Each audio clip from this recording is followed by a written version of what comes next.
We started seeing this event about 7 days out. And several days in advance, I think all of us saw everything was falling into place.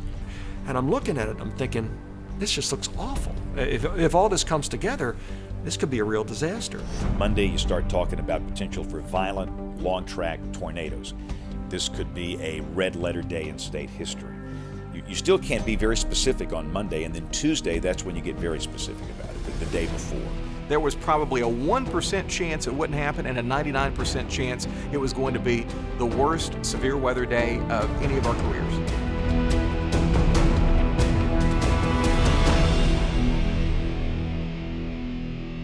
Look at that. Right, and this thing is still southwest of downtown Tuscaloosa, moving northeast, right toward the middle of Tuscaloosa. I was in the basement of City Hall, so for us, we huddled around this small little TV, the only thing working in a torn up basement, and watched with everyone else as it tore through the heart of the city. Tuscaloosa Tower camera, this is a large funnel. We're looking right into the core of a large tornado, and it's coming our way. 61 tornadoes and counting in 16 hours is a nail.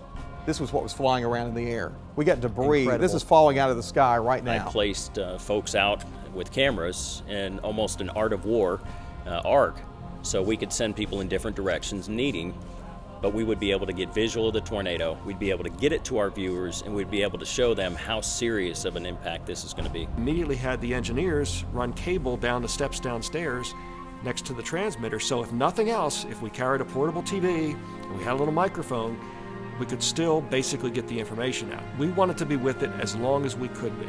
People are getting hurt, and most likely people are getting killed, and we have got to not only show the pictures, but we got to track this thing, and we got to let everybody in that path know that this is a deadly storm, and you got to get underground or you got to get in your safe place.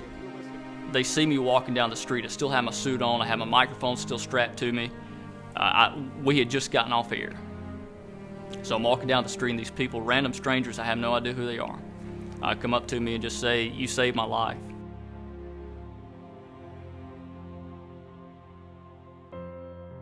That morning on April 27th, I had my television on, listening to James Spann talking about the weather. At the time when he said take cover, the whole entire power in my apartment went out, and we made it into the closet. That's when we heard my whole entire apartment peel away. My apartment used to be over there where the laundry basket and toilet bowl were.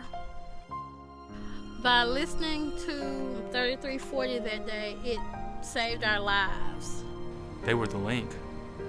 Without the ability to communicate via television, I'm not sure, number one, that we wouldn't be sitting here with 300, 400, 500 lives lost. Many people are comparing Joplin, the city of Joplin, Missouri, to Tuscaloosa, Alabama, drawing those parallel lines and saying it's very similar. The shocking thing here in Joplin, as we understand that 126 people are dead, is that in many ways they're saying the tornado that hit here was far more destructive, it being labeled the 8th most destructive tornado to hit the United States. At one point, you reached a place where you didn't know where you were at. And that's just simply because you didn't recognize anything around you.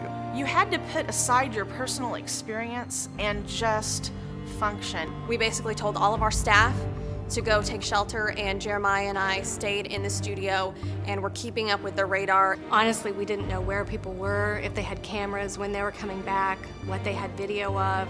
You know, we were just, as people would come in the back door, we would load their video and throw them on set. I'm incredibly proud of the way Jeremiah and Caitlin handled themselves on air. A lot of what you hear is her saying, you know, take cover now, take cover now.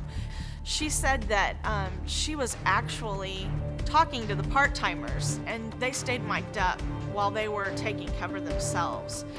Hundreds of people say to us, to all of us, that they probably wouldn't have taken cover if Caitlin had not had that sound in her voice.